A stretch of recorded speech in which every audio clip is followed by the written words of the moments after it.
5 राज्यों के विधानसभा चुनाव के नतीजे आ चुके हैं। ज्यादातर राज्यों में भारतीय जनता पार्टी की सरकार बनती हुई दिखाई दे रही है, पर पंजाब एक ऐसा राज्य है जहां इस बार बड़ा उलटफेर करते हुए आम आदमी पार्टी सत्ता में आ रही है। नया राज्य, नई चुनौतियां और नए विश्वास के साथ आम आदमी पार्टी पंजाब में कैसा काम करेगी, ये आने वाला समय बताएगा। पर लोकतंत्र की यही खूबसूरती है कि जब कोई 4 आदमी मिलकर एक पार्टी बनाते हैं, चुनाव लड़ते हैं, किसी राज्य में सरकार बनती है, क्षेत्रीय पार्टी का दर्जा मिलता है और आखिर में आपकी चर्चा राष्ट्रीय दल के रूप में होने लगती है। खैर, आम आदमी पार्टी को अभी राष्ट्रीय दल का दर्जा नहीं मिला है। ऐसे में आज के इस वीडियो में हम आपको यही बता रहे हैं कि किसी पार्टी को राष्ट्रीय दल का दर्जा किन परिस्थितियों में मिलता है और आम आदमी पार्टी को इन 5 राज्यों में हुए चुनाव के दौरान किस बेंच ने उसे राष्ट्रीय दल का दर्जा बनने से रोक दिया है।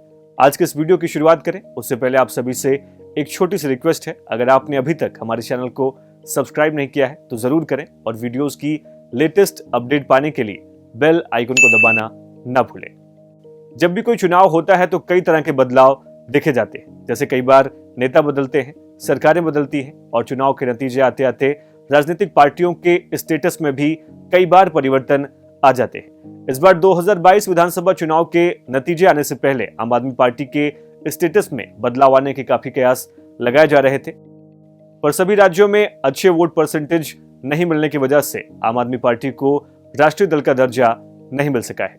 आइए समझते हैं कि कैसे। भारत में राजनीतिक दलों को मुख्य रूप से 3 वर्गों में बांटा गया है। इनमें पहला राष्ट्रीय राजनीतिक दल, दूसरा राज्य पार्टी जिन्हें हम आप क्षेत्रीय पार्टी के रूप में भी जानते हैं, और तीसरे तरह के दलों में गैर मान्यता प्राप्त पंजीकृत राजनीतिक दल शामिल होते हैं। अभी देश के ये 8 राजनीतिक दल राष्ट्रीय राजनीतिक दल की सूची में आते हैं, जबकि 53 से अधिक दल राज्य स्तरीय पार्टी या फिर क्षेत्रीय पार्टी के रूप में दर्ज हैं, जिनमें समाजवादी पार्टी से लेकर आम आदमी पार्टी, राष्ट्रीय लोक दल और राष्ट्रीय जनता दल जैसी पार्टियां इनमें शामिल हैं। अक्सर चुनाव में इन्हीं 2 दलों यानी कि राष्ट्रीय राजनीतिक दल और राज्य स्तरीय राजनीतिक दलों के स्टेटस में परिवर्तन आते हैं। जब किसी राष्ट्रीय राजनीतिक दल का वोट परसेंटेज अलग अलग राज्यों में गिरता है तो वो राज्य स्तरीय राजनीतिक दलों की सूची में आ जाते हैं, और जब किसी राज्य स्तरीय राजनीतिक दल के वोट परसेंटेज में उभार आता है तो वो राष्ट्रीय राजनीतिक दल का दर्जा पाने के हकदार हो जाते हैं। पर आइए समझते हैं कि ये सब कैसे होता है। चुनाव आयोग ने राष्ट्रीय पार्टी का दर्जा प्राप्त करने के लिए कुल 3 शर्तें रखी। इनमें पहली शर्त यह है कि किसी पार्टी को 3 राज्यों के लोकसभा चुनाव में 2% सीटें जीतनी होती हैं। इसे और आसान भाषा में समझे तो लोकसभा के चुनाव में किसी पार्टी को 3 अलग अलग राज्यों में कुल 11 सीटों पर जीत मिली होनी चाहिए। दूसरी शर्त के मुताबिक लोकसभा या फिर राज्यों के विधानसभा चुनाव में 4 अलग अलग राज्यों के वोट का 6% मत प्राप्त करना होता है, और इसके अलावा 4 लोकसभा सीटों पर जीत भी दर्ज करनी होती है। और तीसरी और आखिरी शर्त के मुताबिक किसी दल को 4 या फिर इससे अधिक राज्यों में राज्य स्तरीय दल के रूप में मान्यता मिली होनी चाहिए। तो अब समझने वाली बात यह है कि आम आदमी पार्टी को इन तीनों कंडीशंस में से किन किन कंडीशंस के चलते राष्ट्रीय दल का दर्जा नहीं मिला है। देखा जाए तो आम आदमी पार्टी पहली शर्त को पूरा नहीं कर रही है। आम आदमी पार्टी के पास लोकसभा की सिर्फ 1 सीट है, और वो सीट भी आम आदमी पार्टी के मुख्यमंत्री उम्मीदवार भगवंत मान की है, जिसे मुख्यमंत्री बनने के लिए उन्हें छोड़ना पड़ेगा।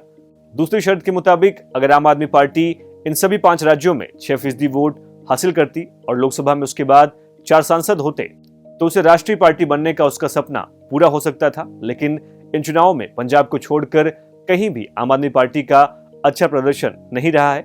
हालांकि आम आदमी पार्टी ने गोवा में 2 सीटें जरूर प्राप्त की हैं, लेकिन ये राष्ट्रीय दल का दर्जा प्राप्त करने के लिए काफी नहीं है। इसके साथ ही तीसरी शर्त के मुताबिक 4 राज्यों या फिर उससे अधिक राज्यों में राज्य स्तरीय दल के रूप में मान्यता प्राप्त करने की उम्मीद काफी कम ही है। ऐसे में लोकसभा चुनाव 2024 और उससे पहले अलग अलग राज्यों में होने वाले विधानसभा चुनाव में आम आदमी पार्टी को अच्छा प्रदर्शन करके राष्ट्रीय राजनीतिक दल का दर्जा मिल सकता है। तो बारी आज के सवाल की, आपको क्या लगता है उत्तर प्रदेश की नई सरकार के लिए क्या क्या मुद्दे प्राथमिकता में होनी चाहिए? सरकार को किन किन मुद्दों पर ध्यान देना चाहिए? इसके बारे में हमें इस वीडियो के कमेंट बॉक्स में जरूर लिखें। हो सकता है सवाल थोड़ा पॉलिटिकल जरूर हो, पर हम चाहेंगे कि आप जरूर अपनी राय इस विषय पर रखें, क्योंकि हम जल्द ही एक वीडियो इस टॉपिक पर कवर करने वाले हैं। ऐसे में आप सभी के मुद्दों को हम अपने इस वीडियो में शामिल करने की कोशिश करेंगे।